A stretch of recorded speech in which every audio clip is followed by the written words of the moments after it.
பழத்தோட்ட ஊழியங்கள், கர்த்தர் அருளின ஊழியங்கள். திராட்சை பழத்தோட்ட ஊழியங்கள், கர்த்தர் அருளின ஊழியங்கள். அவரில் இழைத்திருந்து கனி கொடுப்போம், கர்த்தர் வாய்க்க செய்வார். அவரில் இழைத்திருந்து கனி கொடுப்போம், கர்த்தர் வாய்க்க செய்வார். துதி உமக்கே, துதி உமக்கே, துதி உமக்கே என்றுமே என்றும். துதி உமக்கே, துதி உமக்கே, துதி உமக்கே என்றுமே என்றும். துதி உமக்கே என்றுமே என்றும். துதி உமக்கே என்றுமே. சிறியவனை பொழுதிலிருந்தும் எளியவனை குப்பையிலிருந்தும் எடுத்து உயர்த்தி ராஜாக்களோடும் பிரபுக்களோடும் பந்திருக்க செய்கிற அருமை ஆண்டவர் இயேசு கிறிஸ்துவின் இனிதான நாமத்தினாலே இந்த சத்தத்தை கேட்கின்ற அனைத்து தேவனுடைய பிள்ளைகளுக்கும் என்னுடைய அன்பான வாழ்த்துதல்கள். நீங்கள் கோடா கோடியை பெருகுவீர்களாக, உங்களுடைய பிள்ளைகள் கோடா கோடியை பெருகுவார்களாக என்று வாழ்த்துகின்றேன், ஆசீர்வதிக்கின்றேன். நம்மளெல்லாம் பார்க்குறதுக்கு 1000 பேர் இருக்காங்க.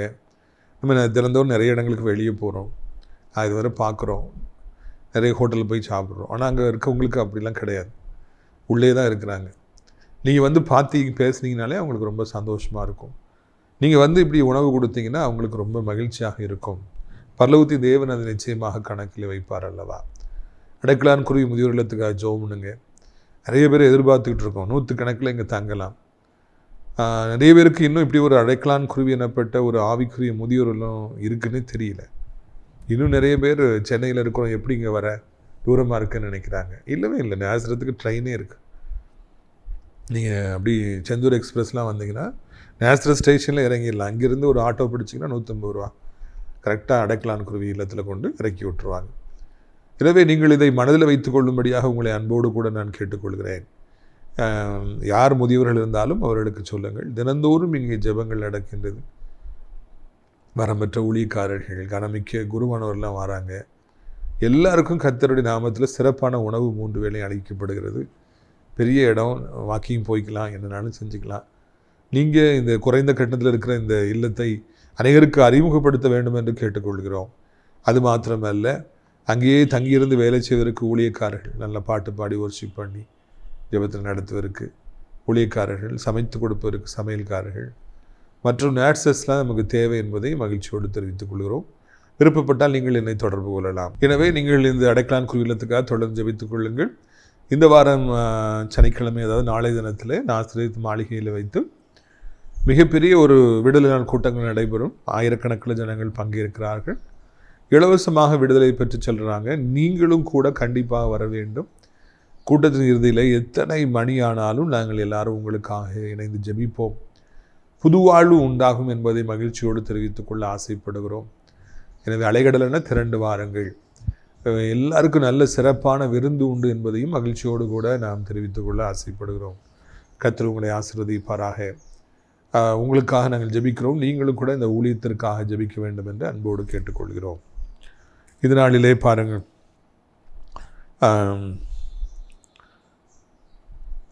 யாத்திரையாகமம் 16ஆம் அதிகாரம் 19வது வசனம்.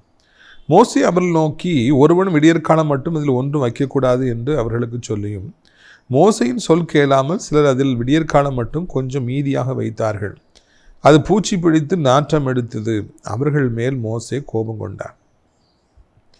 பார்த்திங்களா, அந்த காலத்திலே சில விசமிகள் அங்கே இருந்திருக்கிறாங்கங்கிறது பார்க்குறோம். கர்த்தருக்கு பயப்படாதவங்க, பேர் கிறிஸ்தவங்களாக இருக்கிறவங்க எக்கச்சக்கமாக இருக்காங்க. அந்த நாட்களே அப்படிப்பட்டவங்க இருந்திருக்காங்க. அவங்க எல்லாருமே அந்த இஸ்ரவேலுங்கிற லேபிளில் தான் வர்றாங்க. அவங்க கூட தான் யாத்திரை பண்ணுறாங்க. ஆனால் மோசே சொல்கிறாரு, அது நைட்லாம் வைக்க வேண்டாம், மறுநாள் ஃப்ரெஷ்ஷாக கிடைக்கும், இதெல்லாம் நீங்கள் அப்படி டிஸ்போஸ் பண்ணிடுங்கன்னு சொல்கிறாரு. ஆனால் இவங்க எதுக்கு கொஞ்சம் இருக்கட்டும், நாளைக்கு வெளியே போய் எடுக்க வேண்டாம், இருக்கிற வச்சு சாப்பிட்டுக்கலான்னு சொல்லிட்டு அவங்க பத்திரமா ஒழிச்சு வைக்காங்க. அப்படி ஒழிச்சு வச்ச உடனே நாத்தம் அடிக்கின்றது, பூச்சி பிடிக்கின்றது. அது அதிக வேதனையும் வருத்தத்தை ஏற்படுத்துகிறது. இதை பார்த்த உடனே, கேள்விப்பட்ட உடனே மோசே கடுங்கோபம் கொண்டார் என்று பார்க்கின்றோம். ஐயா, நீங்கள் சாப்பாடே இலவசமாக ஆண்டவராலே கொடுக்கப்படுது. அவர் சார்பாக அப்படி ஊழியக்காரன் வந்து சொல்கிறதுக்கு கீழ்ப்படிய வேண்டியது உங்களுடைய கடமை அல்லவா? ஏன் அதை நீங்கள் செய்ய மாட்டேங்கிறீங்க? நமக்கு இலவசம் ஆண்டவர் கொடுக்குறாரு. எல்லாரையும் மாதிரி உழைச்சி சாப்பிடுங்கிற அவசியம் இல்லை. ஹோட்டலில் போய் காத்திருக்குங்கிற அவசியம் இல்லை. கால் கடுக்க நிற்கின்னு பார்சல் வாங்குகிற எத்தனையோ பேர்களை காண்கிறோம். பெரிய பிரியாணி கடையில், பரோட்டா கடையில், சென்னையிலாம் பார்த்துருக்கீங்களா? காத்திருந்து தான் சாப்பிடணும். பார்சல் வாங்கினா 1 மணி நேரம் காத்திருக்கணும். அப்படிலாம் அங்கே கிடையாது. போன உடனே வீட்டிலே இருக்குது, எடுத்து வீட்டுக்கு முன்னாலே கிடக்குது, எடுத்து சாப்பிட்லாம்.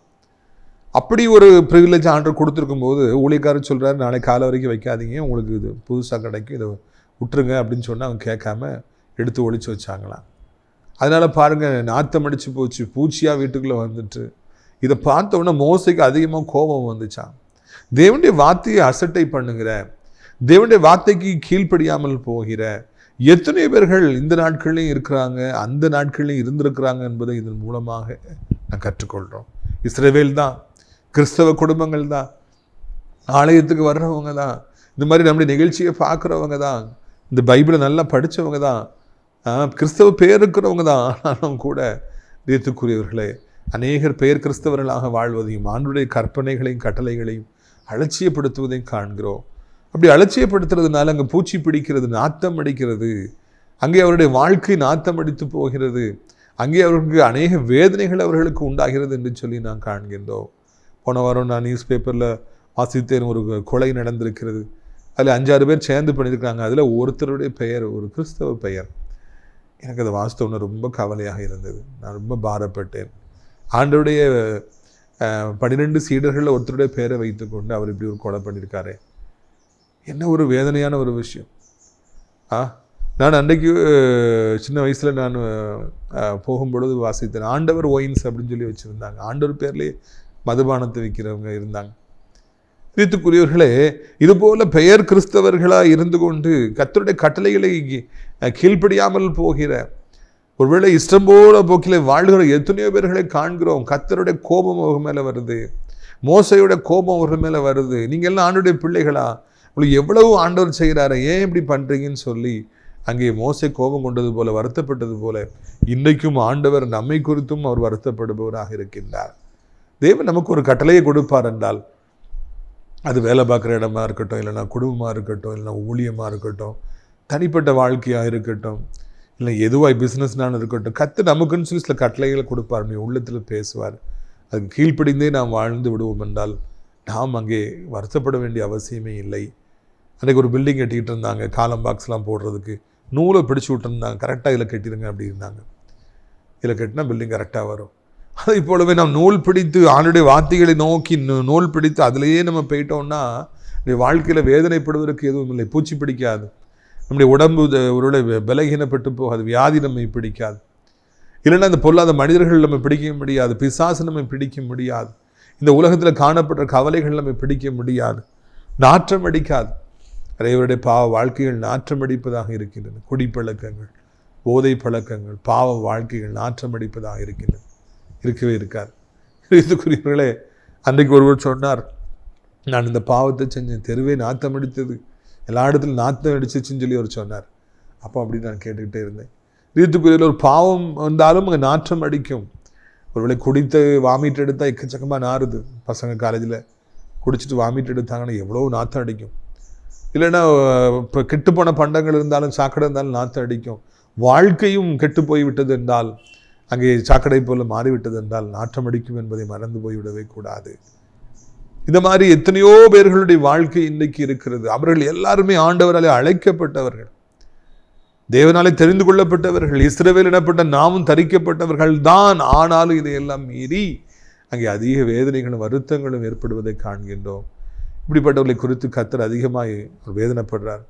நான் என் லைஃப்பில் கண்டுபிடிச்சது என்னென்னா, கர்த்தர் எப்பொழுதுமே பெரிய பெரிய கற்பனைகளையும் கட்டளைகளையும் நமக்கு கொடுக்குறவர் அல்லவே அல்ல. சின்ன சின்ன கற்பனைகள், சின்ன சின்ன கட்டளைகளையும் நமக்கு கொடுக்குறார். என்னை நுகத்தை ஏற்றுக்கொள்ளுங்கள், அதெல்லாம் சின்னதாக இருக்குது, சிறியதாக இருக்குதுன்னு சொல்லி ஆண்டவர் அவரே பைபிளில் சொல்கிறார்.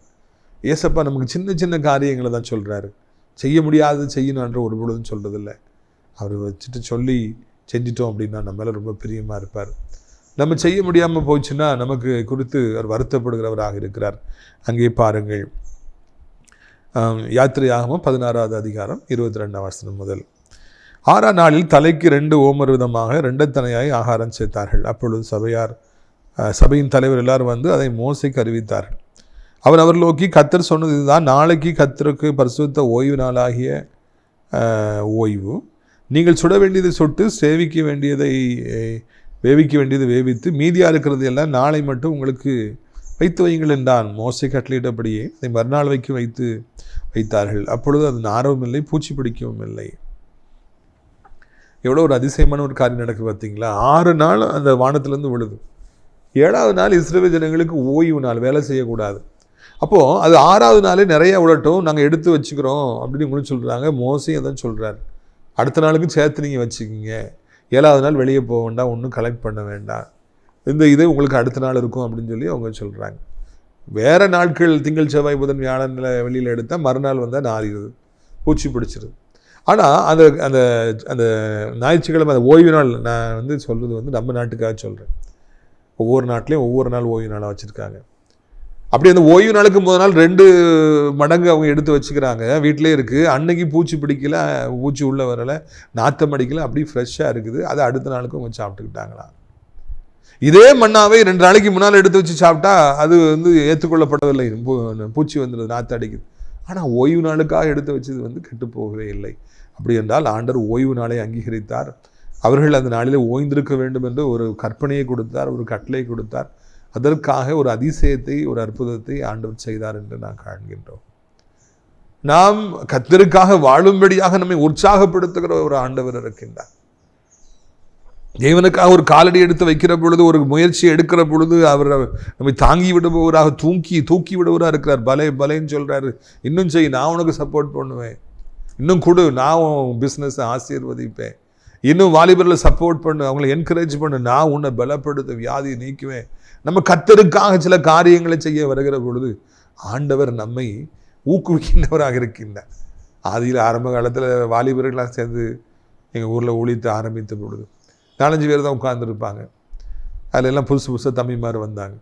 ஒரு வாரத்திலே ஒரு தம்பி ஒரு கை நிறைய அவர் பாடல் புஸ்தகங்களை வாங்கிட்டு வந்தார். என்னப்பா அப்படின்னு சொல்லி கேட்டேங்க. அப்பா, நான் அப்படி கூட்டத்துக்கு போகிறத கேள்விப்பட்டு சந்தோஷப்பட்டு, அங்கே பாட்டு பாடுறது புக்கு இல்லை, நீ இதை கொடு அப்படின்னு சொல்லி நான் வாங்கி தந்தார். எனக்கு ரொம்ப ஆச்சரியமாக இருந்தது. அதுதான் முதலாக இந்த ஊழியத்தில் நான் பெற்றுக்கொண்ட காரியம். ஒருவர் பாட்டு புக்கை வாங்கி வச்சுட்டு போனார். அவரை நான் பார்த்தது கூட கிடையாது. பையன் ஊழியத்துக்கு வாரான், டெய்லி நைட்டு ஜெபம் நடக்கணுன்னு சந்தோஷமாக வச்சுட்டு போனாங்க. ஊழியத்தை நான் செய்ய ஆரம்பிக்கிற பொழுது கர்த்தர் உற்சாகப்படுத்தினார். பாரு, நீ ஊழியத்தை செய்ய, உனக்கு பாட்டு புக்கு தாரேன். அதுக்கு பிறகு ஒவ்வொரு தேவையாக வந்த பொழுது ஆண்டு ஒருத்தர் ஃபேனை கொண்டு வாங்கி வச்சார். மேலே ஒரு ஃபேன் போட்டார், டேபிள் ஃபேனை போட்டாங்க. என்னெல்லாம் தேவை இருக்குதோ அதெல்லாம் அடுத்து அப்படி கொடுத்து என்கரேஜ் பண்ணார். நீ செய்ய, சாப்பாடு முதலாக சம்பளம் வாங்கி 10 பார்சல் பரோட்டா நான் வாங்கி கொடுத்தேன். அதுக்கு பிறகு அந்த கூட்டம் அதிகரிக்க ஆண்டவர் எனக்கு கொடுத்துக்கிட்டே இருந்தார். நீ செய், ஊழியத்தை செய். நிறைய பேர் சொன்னாங்க, நீ இப்படிலாம் மாதந்தோறும் சாப்பாடு போடாது, ரொம்ப கஷ்டம், போடலாம் அசிங்கமாயிரும், முதல்ல நீ சாப்பாடு போட்டு நிறுத்திடு. இல்லை நான் போடுவேன் அப்படின்னு சொன்னேன். ஆனால் ஒவ்வொரு முறையும் கர்த்தர் என்னை உற்சாகப்படுத்தினார், நீ சாப்பாடு போடும் மகனே, நான் உன் தேவையை சந்திக்கிறேன்னு சொல்லி இன்னைக்கு வரைக்கும் தேவையை சந்திக்கிறார். எப்பொழுதெல்லாம் நான் கர்த்தருடைய பணியை செய்ய போகிறேனோ, எப்பொழுதெல்லாம் நான் ஊழியத்துக்கு போகிறேனோ, அப்பொழுதெல்லாம் கர்த்தர் அந்த தேவையை சந்தித்து அங்கே ஏதாவது ஒன்று நடக்க வைத்து அன்றைய உற்சாகப்படுத்துகிறா இருக்கிறாரு. அதே தேவன் உங்களுக்கும் அப்படியே செய்கிறார்.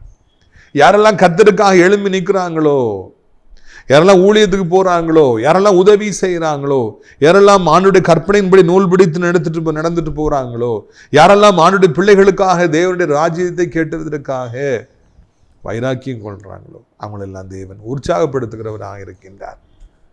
அவருடைய வாழ்க்கையில் அவங்களுக்கு பல நன்மைகளை தருகின்றவராக இருக்கின்றார். குடும்பத்தில் நன்மைகளை தருகின்றவராக இருக்கின்றார். அப்படி வியாபாரங்களை பெருகும்படியாக ஆண்டவர் செய்கின்றார். மறக்கவே மாட்டேன். நான் ஊழியத்து போய் தான் நிறைய பாடங்களை கற்றுக்கொண்டேன். ஒரு சபையில் போயிட்டு ஊழியம் செஞ்சுட்டு வந்த உடனே அவங்க கூட்டம்லாம் முடிஞ்சிருச்சு. ஒரு 10-15 பேர் நேராக பாஸ்டர் ஒரு ஹோட்டல் தான் கூப்பிட்டு போனாங்க. அந்த ஹோட்டல் ஓனர் அவர் சபையுடைய விசுவாசி. எல்லாருக்கும் நல்ல விதமாக சாப்பாடு போட்டாங்க. மட்டன் சிக்கன் எல்லாம் கொடுத்து ₹1 கூட வாங்கவே இல்லை. நான் என்னன்னு சொல்லி கேட்டேன். காசு கொடுக்கல என்னமே. இல்லை அவர் எல்லா வாரமும் அப்படி தான் செய்கிறாரு. கடையில் 1000 தேவைகள் இருக்கும், ஆனால் ஊழியக்காரங்க வந்துட்டாங்க, சபை விசுவாசிகள் வந்துட்டாங்கன்னா அவர் காசையும் வாங்க மாட்டார். அதனால் அந்த ஹோட்டல் மிக பெரிதாக வளர்ந்தது. நாம் தேவனுடைய ராஜ்யத்தை கெட்டுவதற்காக நாம் நம்முடைய கைகளை நீட்டுகிற பொழுது, கொடுக்கிற பொழுது, தோள்களை கொடுத்து தூக்கி நாம் சுமக்கின்ற பொழுது, நாம் ஆண்டவருக்காக வைராக்கியமாக நாம் நிற்கின்ற பொழுது ஆண்டவர் நம்மை உற்சாகப்படுத்துகின்றவராக இருக்கின்றார். நான் நம்முடைய வாழ்க்கையில் நம்ம எத்தனையோ பெற்றோர்களை பார்க்குறோம். அவங்கெல்லாம் ஃபஸ்ட்டு வந்துட்டு உனக்கு நான் இதை வாங்கி தருவேன், நீ இந்த ஸ்போர்ட்ஸில் ஃபஸ்ட்டு வந்துட்டு என்ன, நீ ஸ்பீக்கிங் காம்படிஷனில் எலோக்வேஷன் காம்படிஷனில் நீ ஃபஸ்ட்டு வந்துட்டு உனக்கு நான் இதை செய்வேன். அவங்கள என்கரேஜ் பண்ணுறதுக்காக அவங்க ப்ரைஸ் வாங்கி கொடுக்குறாங்க பிள்ளைகளுக்கு. சாதாரண பெற்றோர்களே பிள்ளைகளுக்கு என்கரேஜ் பண்ணுறாங்க, நீ இப்படி நல்ல காரியம் பண்ணினா உனக்கு செய்வோம். வானாதி வானவரும் தேவாதி தெய்வமும் கூட அவர் நாம் அவருடைய ராஜ்யத்தை கெட்டுவதற்காக நம்முடைய கால்களை முன்வைக்கிற பொழுது நம்மை உற்சாகப்படுத்தும்படியாக அவர் செய்கின்றார். எல்லோருக்கும் வருவது போல நமக்கு இழப்புகள் வருவதில்லை, வியாதிகள் வருவதில்லை. எல்லோருக்கும் பிரச்சனைகள் வருவது போல் நமக்கு வருவதில்லை. நமக்கு ஆண்டவர் அங்கே பக்கபலமாக இருக்கின்றார். எடுத்து நீ காரியங்களை செய்ய முன்னால் பார்த்துக்கலான்னு சொல்லி ஆண்டவர் சொல்லுகின்றார். ரித்துக்குருவில்லை, இதுதான் நம்முடைய ஆண்டவர், உற்சாகப்படுத்துகிற ஆண்டவர். நிறைய பேருக்கு எவ்வளோ காரியங்கள் நம்ம செய்வோம், இவ்வளோண்டா நிறைய கொடுப்போம், அவங்க அதை பற்றி பேசவே மாட்டாங்க, சைலண்ட்டாக இருப்பாங்க. நம்ம ஏதாவது பிரதர் வாங்கி கொடுத்தீங்களோ தேங்க்ஸ், ரொம்ப சந்தோஷம், தேங்க்ஸ் சொல்ல வேண்டாம், ரொம்ப சந்தோஷம் அப்படின்னு சொல்லி சொல்லுவாங்களான்னு பார்த்தா அதை பற்றி பேசவே மாட்டாங்க. மக்களெல்லாம் today take every thing for granted. ஏதோ அவன் கொடுப்பான், அவனுக்கு எங்கேயோ இருந்து வருது, அவன் கொடுக்காம கொடுங்க அப்படின்னு நினச்சிக்குவாங்க. ஆண்டவர் அப்படிப்பட்டவர் அல்லங்க. நீங்கள் அவருக்காக ஒரு வேலையை செஞ்சு பாருங்கள், கொடுத்து பாருங்கள், அவர் சந்தோஷப்படுவார். உங்களை உற்சாகப்படுத்தும்படியாக ஏதாவது ஒரு நன்மையை அவர் செய்யாமல் இருக்கவே மாட்டார். தேவனுக்காய் ஒரு கலசம் தண்ணீர் கொடுத்தால் கூட, ஒரு கப் வாட்டர் கொடுத்தா கூட பைபிள் சொல்லுது 100 மடங்கு நான் கொடுக்காம விட மாட்டேன், இம்மையிலும் கொடுப்பேன் மறுமையிலும் கொடுப்பேன். ஒரு கப் வாட்டர் எவ்வளோங்க இருக்க போகுது, ஒரு தண்ணி தான் எவ்வளோ தான் இருக்கும். அது கொடுத்தா கூட 100 மடங்கு நான் கொடுப்பேன். தண்ணீர் கொடுத்தாலே ஆண்டு கொடுப்பாருன்னா, காஃபி டீ கொடுத்தா, சாப்பாடு கொடுத்தா, ட்ரெஸ்ஸு கொடுத்தா, இல்லைன்னா நீங்கள் நிறைய காரியங்களை ஊழியத்துக்காக செஞ்சீங்கன்னா கர்த்தர் கொடுக்காம இருப்பாரா? அடைக்கலான் குருவி இல்லத்தில் கதவு போடணும் எத்தனை பேர் கொடுத்தீங்க? கட்டில் போடணும்னு சொன்னோன்னா எத்தனை பேர் கொடுத்தீங்க? தேவனுடைய பிள்ளைகள் எத்தனையோ பேர் இந்த ஊழியத்தை தாங்கி இருக்கிறீங்க. 100 மடங்கு ஆசீர்வாதத்தை ஆண்டு கொடுக்காமல் இருப்பாரா? இம்மையிலும் கொடுப்பார், மறுமையிலும் கொடுப்பார் என்பதுதான் இந்த நாளில் நல்ல செய்தி. தேவனுக்காக நான் ஒரு சின்ன ஒரு காரியத்தை செஞ்சா கூட அதை உற்சாகப்படுத்தும்படியாக, அதை தட்டி கொடுக்கும்படியாக, இன்னும் செய் மகனே, இன்னமும் செய் மகளே என்று நம்மை தைரியப்படுத்துவதற்காக ஆண்டவர் அநேக காரியங்களை, நன்மைகளை உங்களுக்கு செய்வார். இதை நீங்கள் மறந்துவிடக்கூடாது என்று உங்களை அன்போடு கூட நான் கேட்டுக்கொள்கிறேன். பாருங்கள் 27ஆம் வசனம், யாத்திரையாகவும் 16ஆம் அதிகாரம் 27ஆம் வசனம். 7ஆம் நாளிலே ஜனங்கள் சிலர் அதை சேர்க்க புறப்பட்டார்கள், அவர்கள் அதை காணவில்லை. அப்பொழுது கர்த்தர் மோசையை நோக்கி, என் கட்டளைகளை என் பிரமாணங்களையும் கைக்கொள்ள எந்த மட்டும் மனதால் இருப்பீர்கள். 7ஆம் நாள் வர வேண்டாம், உங்களுக்கு 6ஆம் நாளே எடுத்து வச்சுங்க, அது அடுத்த நாள் இருக்குன்னு சொன்ன உடனே ஜனங்கள்லாம் எடுத்து வச்சுக்கிறாங்க. அதே மாதிரி 7ஆம் நாள் அது பூச்சி பிடிக்கலை, நாற்று அடிக்கலை, அவங்க எல்லாம் சாப்பிட்டு சந்தோஷமாக வீட்டில் ஓஞ்சிருக்காங்க. ஆனால் ஒரு சில பேலியாளின் மக்கள் 7ஆம் நாளும் கிடக்கா, மண்ணை அங்கே கிடக்கா, இங்கே கிடக்கா, எங்கள் வீட்டு முன்னால் இல்லை, உன் வீட்டு முன்னால் கிடக்கா, அவன் வீட்டு முன்னால் கிடக்காப்பா, ஊழியம் செய்வானு கிடக்கா, நம்ம போய் எடுப்போம் அப்படின்னு சொல்லி ஒரு டீம் அப்படி இப்படி அலையுது. ஏத்துக்குரியவர்களே, அது ஆண்டவர் கடுங்கோபம் வந்துச்சான். வீட்டில் இரு, நீ ஓய்வுனால ஆசிரி, பரிசுத்தமாக ஆசிரி அப்படின்னு சொல்லிட்டு ஆண்டு சொல்லியிருக்காரு. ஆனால் இவங்க உன் வீட்டு முன்னால் கிடக்கா, என் வீட்டு முன்னால் கிடக்கா, ஏன் இன்னைக்கு கிடைக்கல, வழக்கமாக வருமே ஆண்டவர் ஒழுங்காக போடுவர, இன்னைக்கு மறந்துட்டாரா, என்னாச்சு அப்படின்னு சொல்லிட்டு அவங்க துணிகரமாக சில காரியங்களை செஞ்சாங்கன்னு சொல்லி பார்க்கின்றோம். இந்த எலெக்ஷன் டைமில் மறக்க முடியாது. போலீஸ்காரங்க முக்கு நிற்பாங்க, நம்ம காரில் வந்தோம் பைக்கில் வந்தோம் நிற்பாட்டி அதை செக் பண்ணுவாங்க. செக் பண்ணி கேஷ் 50,000 இருக்கு, 49,000க்கு மேலே இருக்கக்கூடாது, அந்த நகைகள் இருக்கக்கூடாது அப்படின்னு சொல்லி ரொம்ப ஸ்ட்ரிக்டாக இருப்பாங்க. இது கவர்மெண்ட்டுடைய ஆர்டர், அது கீழ்ப்படிவதற்காக நான் அழைக்கப்பட்டிருக்கோம். ஆனால் சில பேரியின் மக்கள் தாங்க போலீஸ்காரங்க மாதிரி நின்றுட்டு அவங்களும் மறிச்சிட்டு அவங்களும் காசு இருந்தால் எடுத்துக்குவாங்க. இதை பேப்பரில் நம்ம வாசிக்கிறோம். அவங்க போலீஸ் கிடையாது, அவங்க வேறு இன்கம் டேக்ஸ் டிபார்ட்மெண்ட்லேருந்து வரல, ஆர்ஐ கிடையாது. ஆனால் அவங்க தானும் ஒரு போலீஸ்காரன் மாதிரி ஏமாற்றி மக்கள்கிட்ட இருந்து காசை பறிக்கிறாங்க. ஆக்சிடெண்ட் ஆச்சுன்னா அதில் போய் உடனே இருக்கிற காசையும் நகையும் பிடுக்கிறதுக்குனே ஒரு குரூப் இருக்குன்னு எனக்கு ஒருத்தர் சொன்னார்.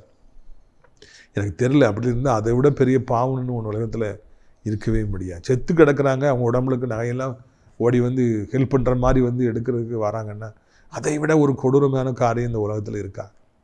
பிரியத்துக்குரியவர்களே, ஆண்டவர் ஓய்ந்திரு வீட்டில் இருன்னு சொல்லும் பொழுது துணிகரமா வந்து ஒவ்வொரு இடமா போய் பார்த்தாங்களாம். இஸ்ரவேல் ஜனங்கள் போய் பார்த்தாங்களாம். அதுதான் நீங்க நோட் பண்ண வேண்டிய காரியம். இன்னைக்கு நிறைய பேர் அப்படியே பார்த்துட்டே திரிகிறாங்க. எங்கே என்ன நடக்கு, என்ன கிடைக்குது, இவனுக்கு இப்படி எது கிடைக்குது, இவன் கல்யாணம் எப்படி நடந்துச்சு, எத்தனை கோடி கொடுத்தான், எத்தனை கோடி வந்துச்சு, நிறைய பேர் பார்த்துட்டே திரிகிறாங்க. ஆண்டவர் வீட்டில் இருன்னு சொல்றாரு, ஓய்ந்துருன்னு சொல்லி சொல்றாரு. ஆனால் அவங்களும் அங்கெங்க போய் திரிகிறாங்க. இன்னைக்கு நிறைய பிஸி பாடிஸ் இருக்காங்க. யார் வீட்டில் என்ன நடக்கு, ஐயோ இங்கே என்ன நடக்கு, இங்கே என்ன நடக்கு, யார் வீட்டுக்கு யார் வந்திருக்கா, யார் மகா அங்கே இருக்கா, ஓடி போயிட்டா, யார் குழந்தை உண்டாயிருக்கா, யாருக்கு வீட்டில் கல்யாணம், அவன் வீட்டில் என்ன பிரச்சனை, யாருக்கு என்ன வியாதி, இப்படி அலைந்து திரிகிற பேலியரின் பிள்ளைகள் நிறைய பேர் இருக்காங்க. எத்தனையோ மக்கள் இப்படி இருக்காங்க. வீட்டில் இருப்பதுதான் கர்த்தர் நமக்கு கொடுத்துருக்கிற கட்டளை. வேலைக்கு போகலாம், கடைக்கு போனால் படைக்கு போகலாம், ஊழியக்காரங்களை பார்க்கணும் ஊழியத்துக்கு போகலாம், கிரவுண்டுக்கு போய் எக்ஸசைஸ் பண்ண போகணும், வாக்கிங் போகணும், போகலாங்க, நல்லது. தேவையில்லாமல் நம்ம அங்கங்கே போய் என்ன கிடக்குன்னு சொல்லி நம்ம போய் பார்த்துட்டு அலைவோம்னா, வீட்டிலே நம்ம கால் தரிக்கலை, நம்ம கால் அங்கே போகணும் இங்கே போகணும்னு சொல்லி அலையுதுனாலே ஆபத்து என்பதை மறந்து விடாதுங்க. நிறைய பேர் இப்படி இருக்காங்க, வீட்டிலே இருக்க மாட்டாங்க, அங்கே போய் பார்த்து வரோம், அவன் வீட்டை பார்த்து வரான், வீட்டுக்கு யாரும் வந்த மாதிரி இருக்கு. அவங்களுக்கு மண்டை வெடிச்சிரும். யார் வராங்கன்னு தெரியலன்னா மண்டை வெடிச்சிரும். அதை கெடுக்கிறதும், அவனை போய் அவன் மோசமான வீட்டுக்கு வராதிங்க, அவனே எப்படி கிடக்கான், அவன் வீட்டுக்கா நீங்கள் போகிறீங்க, அவன் ஊழியத்துக்கா நீங்கள் போகிறீங்கன்னு சொல்கிறோம். எவ்வளோ பேர் இருக்காங்க. என்ன கிடைக்கிறது என்றே தெரியவில்லை. ஒரு நல்ல ஒரு கிறிஸ்தவன், நல்ல தேவனுடைய பிள்ளையுடைய கால் வீட்டில் இருக்கணும். அங்கே போகலாமா இங்கே போகலாமா தவிக்கக்கூடாது. திரித்துக்குரிய ஆபத்து. அரசியலில் ஈடுபடுவது ஆபத்து. திருச்சபை அரசியலில் ஈடுபடுவது மிகப்பெரிய சாபம். அதை விட வீட்டில் நம்ம அப்படி ஒதுங்கி கொள்வோம் என்றால், ஜெபித்து கொண்டிருப்போம் என்றால், இந்த பைபிளை வாசிக்கிறதுக்கு நமக்கு நேரம் இல்லை, தியானிப்பதற்கு ஆண்டவருடைய அதிசயமாக நடத்துறது தியானித்து போற்றுவதற்கும் நமக்கு நேரம் இல்லை. அதை விட்டு இங்கே ஒரு கூட்டம் அலைஞ்சது போய் அங்கே இங்கே கிடக்கான்னு போய் பார்த்தது மாதிரி நாம் அலைந்து திரிய வேண்டுங்கிற அவசியமே இல்லை. ஓய்ந்திருங்கள். அன்னைக்கு வாரத்தில் ஒரு நாள் ஓய்ந்திருங்கள் ஆண்டு சொன்னார். நான் என்ன சொல்லுகிறேன் என்றால், வேலைக்கு போயிட்டு வந்துட்டு, இல்லைன்னா முக்கியமான காரியங்களுக்கு போயிட்டு வந்துட்டு வெளியே போயிட்டு வந்துட்டு ஏனைய நேரங்கள் வீட்டிலேயே நம்ம ஓய்ந்திருப்போம். ஏனைய நேரங்கள் நம்ம ஆண்டவரிடத்திலேயே நாம் இணைந்திருப்போம். ஏனைய நேரங்கள் பைபிள் உள்ள வசனங்களை நாம் தியானித்து கொண்டிருப்போம். அதுதான் நமக்கு நல்லது. வெளியே போய் நின்று கதை விட ஆரம்பித்தாலே சாபம், அங்கே பிரச்சனைகள், கசப்புகள் வர்றோம். யார் வீட்டில் என்ன நடக்கு நமக்கு தேவையே இல்லைங்க. யாவன் என்ன பண்ணுறான் அது நமக்கு தேவையே இல்லை. நம்ம இப்போ கதையை நம்ம பார்ப்போங்க. தேவனுடைய பிள்ளைகளுக்கு இது என்ன அவசியமா? அடுத்த வீட்டில் என்ன நடக்கு, அங்கே வீட்டில் அவன் வீட்டில் என்ன நடக்கு, அவன் எப்படி வீடை கட்டினான், அவன் எப்படி வாழ்க்கையில் ஓய்ந்துட்டான், இந்த ஆராய்ச்சிகளே நமக்கு தேவையில்லை. நான் நம்முடைய கதையை பார்த்து கொண்டு போவோம் என்றாலே அது நலமாக இருக்கும். இப்படிப்பட்டவர்கள் மேலே தேவனுடைய கோபாக்கினை வந்தது என்று பார்க்கிறோம். ஆண்டவர் எவ்வளோ நேரம் என் கட்டளைகளை கீழ்ப்படியாமல் இருப்பீங்கன்னு சொல்லி ரொம்ப கடிந்து கொண்டார் என்று பார்க்கிறோம். என் வாழ்க்கையிலும் கூட ஆண்டோட கோபாக்கினை வந்துட வேண்டாம். வீட்டிலே இருப்போம்னா கோபாக்கினை வராது. இப்படி அலைஞ்சு தெரிஞ்சோம்னா தேவனுடைய கோபாக்கின சாபம் வராமல் போகாது. எனவே இதை மனதில் வைத்துக்கொள்ள வேண்டும் என்று உங்களை அன்போடு கூட அழைக்கின்றேன். ஆண்டவருடைய இந்த மன்னா 40 வருஷமாக அவங்களுக்கு கிடச்சிக்கிட்டே இருக்குது. அதே போல் உங்களுக்கும் ஆண்டவர் கொடுப்பார் என்பதை மறந்து விடாதீர்கள். உங்களையும் போஷிப்பார், உங்களையும் நடத்துவார், உங்களுடைய தேவைகள் அனைத்தையும் அவர் சந்திப்பாருங்கிற நல்ல செய்தியை உங்களுக்கு அறிவிக்கும்படியாக விரும்புகிறேன். உங்களுடைய ஆசீர்வாதத்திற்காக நான் ஜெபிக்கும்படியாக விரும்புகிறேன். கண்களை மூடுவீர்களா? அப்போ பிதாவே, இந்த நாளில் கூட எவ்வளோ அருமையான ஒரு சத்தியத்தை கொடுத்தீங்க ஆண்டவரே. இந்த நாளுக்காக நன்றி நன்றி நன்றி நன்றி அப்பா, நன்றி அப்பா, நன்றி அப்பா, நன்றி அப்பா. இந்த நாளில் கூட கர்த்தாவே, இந்த சத்தத்தை கேட்குற பிள்ளைகள் ஒவ்வொருவருக்கும் கர்த்தாவே நீ உதவி செய்யும்படியாக, ஒவ்வொருவரையும் ஆசீர்வதிக்கும்படியாக, ஒவ்வொருவருக்கும் கர்த்தாவே நீ மனமிறங்கும்படியே ஜெபிக்கிறேன். எவ்வளோ பேர்கள் ஐயா இன்றைக்கு ஆண்டவரை தோத்துற ஐயா ஓய்ந்திருக்காமல் இருப்பதை பார்க்கிறோம். வீட்டிலேயே அவங்க இருக்கணும்னு நினைக்கிறதில்ல ராஜா. ஆண்டவரே, பிறருடைய விஷயங்களையே அறிந்து கொள்ளணும்னு ஆசைப்படுறாங்க. அவங்க வீட்டில் நடந்தது, இவங்க வீட்டில் அது எவ்வளோ பெரிய சாபம். யார் வீட்லேயும் நடந்துட்டு போட்டப்பா. தன்னுடைய கதையை பார்ப்போம் என்கிற அந்த எண்ணமே இல்லாத மக்கள் மத்தியில் உடைய பிள்ளைகளை நீர் வாழ வைக்க வேண்டும் என்று சொல்லி கெஞ்சுக்கிறோம். என்னை பற்றி ஊரில் அப்படி கேவலமாக பேசுகிறாங்க, என்னையை கவனிக்கிறாங்க, ரொம்ப வேதனை ஏற்படுத்துன்னு சொல்கிறவர்களுக்கெல்லாம் கர்த்தாவே நீங்கள் மனமிறங்க வேண்டும் என்று கெஞ்சுக்கிறோம். வியாதியஸ்தர்களுக்காக ஜெபிக்கிறோம். எவ்வளோ வியாதியஸ்தர்கள் ஹாஸ்பிட்டலில் இருக்கிறாங்க. எவ்வளவு ஜனங்கள் அக்கில விழுந்து கால் உடைஞ்சி, முதுகெலும்பு உடைஞ்சி, மண்டை உடைஞ்சி, ஆண்டவரே தகப்பன் எத்தனை பேர்கள் எவ்வளவு துன்பத்தை அனுபவிக்கிறாங்க. ஆண்டவரே, எவ்வளோ பேருக்கு மரணத்தை ஏற்படுத்துகின்ற வியாதிகள் வருகிறது. தேவரீர் உதவி செய்ய வேண்டும், தேவரீர் பலப்படுத்த வேண்டும், தேவரீர் ஸ்திரப்படுத்த வேண்டும் என்று சொல்லி கெஞ்சுகிறோம். இந்த நாளிலே அப்படி வல்லமை ஒவ்வொருவருக்கும் தகப்பனே உண்டாவதாக. ஒவ்வொருவரையும் பலப்படுத்துவீராக, ஒவ்வொருவரையும் ஸ்திரப்படுத்துவீராக என்று கெஞ்சுகிறோம். இயேசுவின் நாமத்தினால ஷீபா ரபா கபாரா ரபூனியா தூபா கந்தருனியாரா. எல்லா கட்டிகளும் மறையட்டும், எல்லா புண்களும் மறையட்டும், எல்லா வேதனைகளும் மறையட்டும், எல்லா செயல்படாத அவயங்களும் செயல்படட்டும், நடக்க முடியாதவர்கள் நடக்கட்டும், சாப்பிட முடியாதவர்கள் சாப்பிடட்டும், செரிமானம் டைஜஷன் ஆகாதவங்களுக்கு நல்ல டைஜஸ்ட் ஆகட்டும். என் தகப்பனே ஆண்டவரே சோத்திரம், ஸ்கூலுக்கு போக முடியல, படிக்க முடியல, வேலைக்கு போக முடியல, சம்பாதிக்க முடியல, பைக் ஓட்ட முடியல, கார் ஓட்ட முடியல சொல்கிறவங்களுக்கெல்லாம் பழைய பலனை தந்து அதை வாழ வைக்க வேண்டும் என்று கெஞ்சுகிறோம். தகப்பனே சோத்திரம் ஐயா, படிக்கிற பிள்ளைகளுக்கு உதவி செய்யுங்க, வாலிப பிள்ளைகளுக்கு உதவி செய்யுங்க. கவனம் செலுத்துவது எவ்வளோ கஷ்டம்ப்பா ஆண்டவரே. தகப்பனே சோத்திரம், மொபைல் அடிமைத்தனங்கள், பைக் அடிமைத்தனங்கள், கெட்ட நண்பர்கள், கெட்ட கஞ்சா போதை ஆண்டவரை பழக்கங்கள் அவர்களை திருத்துங்கப்பா. பெற்றோர்களுக்கு அவமானத்தை தராதபடி உங்களை பாதுகாத்து கொள்ளுங்க ஐயா. இறைவா, இந்த நாளில் கூட வாலிப பிள்ளைகள் பைக்கில் போய் மூட்டி அப்பாவிகளை கொண்டு தாங்களும் கொலையுண்ணப்பட்டு விடாதபடி அவர்களை பாதுகாத்து கொள்ள வேண்டும் என்று கெஞ்சுக்கிறோம். சாபங்களை சம்பாதித்திராதபடி காத்துக்கொள்ள உதவி செய்யுங்க. கிருபை தாங்கட்டும், இரக்கம் தாங்கட்டும். இறைவா, இந்த நாளிலும் கூட தகப்பனே எசப்பா, வேலை இல்லாமல் இருக்கிற பிள்ளைகள் எத்தனை பேர் உண்டு. படித்து முடித்து வேலைக்கை காத்திருக்கிறவர்கள், கவர்மெண்ட் ஜாபுக்கை காத்திருக்கிறவங்க, டிரான்ஸ்ஃபருக்கை காத்திருக்கிறவங்க, இன்னும் எத்தனையோ பேர்கள் உண்டு. ஒவ்வொருவருக்கும் கர்த்தர் உதவி செய்யுங்க, ஒவ்வொருவரையும் கர்த்தர் ஆசீர்வதிங்க, ஒவ்வொருவரையும் பலப்படுத்துங்க, ஒவ்வொருவரையும் ஸ்திரப்படுத்துங்க. இந்த நாளிலே தகப்பனே சோத்திரம் ஐயா, கண்ணீர் இல்லாத ஒரு வாழ்க்கையை தாருங்கப்பா. ஒரு கடன்களில் சிக்கி தவிக்கிற பிள்ளைகளுக்கு எவ்வளவு அவமானம். நாளுக்கு நாள் தேவைகள் அதிகரிச்சுட்டே போயின, வருமானமே இல்லையே ராஜா, எப்படி வாழ முடியும்? பணம் இல்லாமல் யாரால இந்த பூமியில வாழ முடியும்? ஒவ்வொருவருக்கும் நிரந்தரமான வருமானங்களை ஏற்படுத்தி கொடுப்பீராக. படைத்தவரே அப்படியே செய்வீராகப்பா. வயதானவர்களை விழுந்து விடாதபடி 2 கைகளால் ஏந்தி கொள்ளுங்க. எலும்புகள் உடஞ்சிடக்கூடாது, பெட்ரிட்டன் ஆயிடக்கூடாது, காத்து கொள்ளுங்க ஆண்டவரை. உலகம் முழுவதும் இருக்கிற அத்தனை நாடுகளையும் ஆசீர்வதிங்க, அனைத்து மக்களையும் ஆசீர்வதிங்க. எங்கள் தாய் திருநாடு இந்தியாவுக்கை ஜெபிக்கிறோம். அனைத்து மதத்தவர்களையும், மொழி பேசுகின்றவர்களையும் ஆசீர்வதிங்க ஆண்டவரை. அனைத்து தேவனுடைய பிள்ளைகள், ஆலயங்கள், திருச்சபைகள், ஊழியங்கள், ஊழியக்காரர்கள், பாஸ்டர்ஸ் எல்லாரையும் ஆசீர்வதிங்க. முக்கியமாக நாசிரியர் திராட்சைப்பழத்தோட்ட ஊழியர்களை நேசிக்கிற, நாள்தோறும் நம்முடைய நிகழ்ச்சிகளை பார்க்கிற, ஜபத்தினாலே காணிக்கைகளை தாங்குகிற நல்ல உள்ளம் படைத்தவர்கள் எத்தனையோ பேர் உண்டு. ஒவ்வொருவரையும் ஆசீர்வதிங்கப்பா. பெருகும்படியாய் செய்யுங்க, சுகமாய் வாழும்படியாய் செய்யுங்க. அடைக்கலான்குரிய முதியோர்களுக்கு தங்க அநேக முதியவர்கள் தேவை, வேலை செய்வதற்கு அநேகர் தேவை. கர்த்தர் மகிமைப்படுங்க, அந்த தேவைகள் சந்திங்க. இயேசுவின் மூலம் ஜெபிக்கிறோம் நல்ல பிதாவே, ஆமென். என் ஆத்துமாவை கர்த்தரை சோத்திரி, என் முழுமையுடைய பரிசுத்த நாமத்தை சோத்திரி. என் ஆத்துமாவை கர்த்தரை சோத்திரி, செய்த சகல உபகாரங்களையும் ஒரு பொழுது மறவாதே. கர்த்தராகிய இயேசு கிறிஸ்துவின் கிருபையும் பிதாவாகிய தேவனுடைய அன்பும் சுத்தாடி அந்யோன்யம் இல்லாத பிரசன்னம் உங்கள் அனைவரோடும் என்றைக்கும் சதா காலங்களிலும் நிலைத்திருப்பதாக. அல்லேலூயா, அல்லேலூயா. God bless you. ஆமென். இயேசு என்ன ஸ்தீபாரம், ஆசை எனக்கவரே. இயேசு என்ன ஸ்தீபாரம், ஆசை எனக்கவரே. நேசமுசிப்பாருதல் இயேசுவில் கண்டேன் ஞானம். நேசமுசிப்பாருதல் இயேசுவில் கண்டேன் ஞானம். இயேசு என்ன ஸ்தீபாரம், ஆசை எனக்கவரே.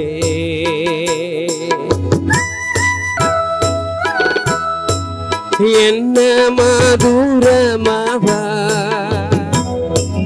நன்னய நாமஞ்சுவை. என்ன மதுரமவ நன்னய நாம சுவை. என்னகத்தில் நினைத்தா இன்னல் பறந்திடுமே. என்னகத்தில் நினைத்தா இன்னல் பறந்திடுமே. இயேசு என்ன ஸ்தீபாரம், ஆசை எனக்கவரே. இயேசு என்ன ஸ்தீபாரம், ஆசை எனக்கவரே. பஞ்சம் பசியுடனே நெஞ்சும் துயர் வந்தாலும் பஞ்சம் பசியுடனே நெஞ்சும் துயர் வந்தாலும் அஞ்சிடே நீவையே தஞ்சம் சுருக்கையில் அஞ்சிடே நீவையன் தஞ்சம் சுருக்கையில் இயேசு என்ன ஸ்தீபாரம் ஆசையனக்கு அவரே இயேசு என்ன ஸ்தீபாரம் ஆசையனக்கு அவரே